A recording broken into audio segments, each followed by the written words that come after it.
I think that she is morally wrong. Right? I think the way she responds, and she says things that are audacious and I think need to be said sometimes. Sometimes I think that she is morally wrong. Right? I think the way she responded to Kanye, I've said this clearly, was dead wrong. Well, you can't tell people what to say, and maybe she didn't feel morally wrong for just trying to ask questions and figure out where Kanye was coming from with some of the things that he was saying. But this is not that video. This is not that argument.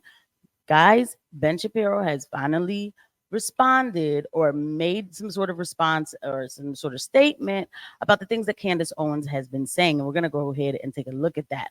But before we do, let's just hear a little bit of what Candace Owens has been saying that's really got Ben upset. Here's one example.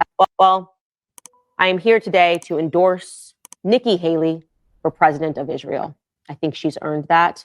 I think Bibi Netanyahu is going through a very bad time right now. Support for Israel has virtually collapsed socially. If you're paying attention to the trends and you're paying attention to what people are watching, you're paying attention to the protests. And the one person that I think is capable of getting it back is Nikki Haley with enough money from foreign interest. So she's absolutely right about everything that she said, which is funny for me to be saying because I don't know, maybe Candace, maybe she's having some sort of growth transformation because a lot of her takes are petty.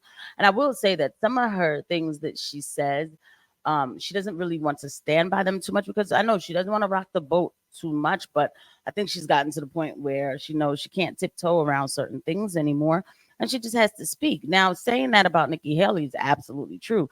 Nikki Haley wants to do everything for Israel and don't ask questions, just do for Israel. There are a lot of people in America that are sitting here going, okay, well, can you answer why Jews are so special? Because as white people in this country on university campuses, we are being taught that we are not allowed to have a voice. We have had to endure exactly what you're talking about, BLM. We've endured much worse than you have because it's in the actual textbooks. We are being told that we are systematically racist, that we are born wrong because of the color of our skin.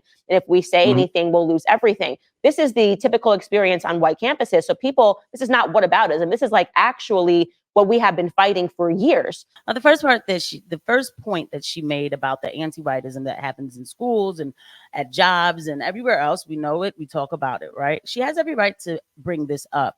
I know that later on today, because I'm going to release this, but this is really early when I'm taping this, but I know later on today, people are going to repost this and they're going to say, oh, she's just saying that because she doesn't like certain people, right? But you really can't say that about Candace Owens because this girl has been hated by Black people. I mean, for real, like because she's been so brutally honest. Sometimes I do believe her messaging could be a little better, but this is how she does it, right? She's been but still brutally honest about the Black culture that is now mainstream and how terrible it is and how it's rotting away anything that's of value in America. And she's been brutally honest about that. She's been, she's fought against calling everything racism and the whole bit. I actually understand how she feels because I feel the same way too. I feel like, I've been saying like, I don't believe in white supremacy and all of these words. And, I don't want to hear about racism. I don't like hate speech laws, all of that. So what's the difference? That's what she's asking. She's like, what's the difference? But we're not even going to listen to this guy's response. We're going to go straight into what Ben Shapiro said. So here we go. Yes, the question was about Candace Owens. I think her behavior during this has been disgraceful. Without a doubt, I think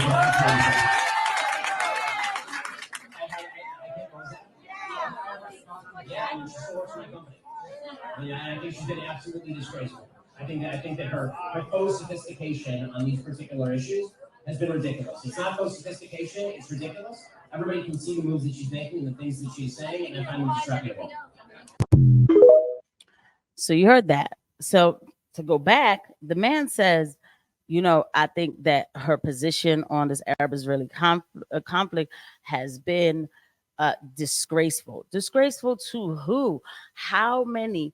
And later on I have videos coming out about Norman Finkelstein. There are a lot of Aaron Mate, Jewish people who speak on the conflict in full honesty of the conflict. It is a messy conflict, and you may not agree on everything about this conflict, and that's okay.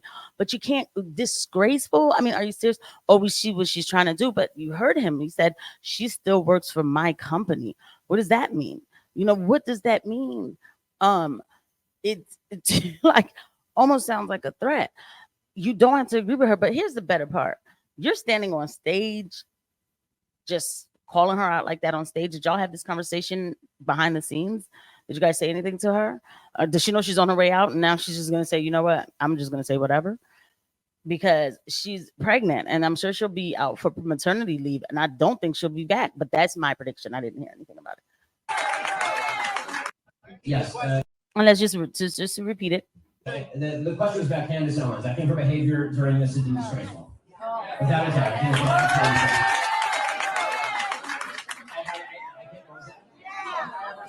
yeah, she still works for my company.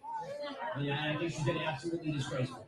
I think that her faux sophistication on these particular issues has been ridiculous. Then to say she has faux sophistication, she's obviously doing her research and she's reading different articles that are outside of Breitbart, outside of the post-millennial, maybe she's reading, going into the gray zone. Two Jewish men who speak on the Arab-Israeli conflict, the Palestinian-Israeli conflict in full detail. Maybe she's watching Norman Finkelstein's lectures on this topic. A Jewish man whose parents were in the Holocaust. I mean, is he disgraceful too? Is it faux intellectualism or whatever he called it? To have these kind of takes on this topic. This is what I mean. And this doesn't make Ben look good at all. And by the way, they're always saying, Ben always says, oh, this is not my company. Ben doesn't own the whole company. No, he just said it. She still works for my company. Okay. But here we are. And Ben made it clear he doesn't like what she's saying. So we'll see where this goes. I'll update you guys. And yeah, it's interesting to see. It is interesting to see.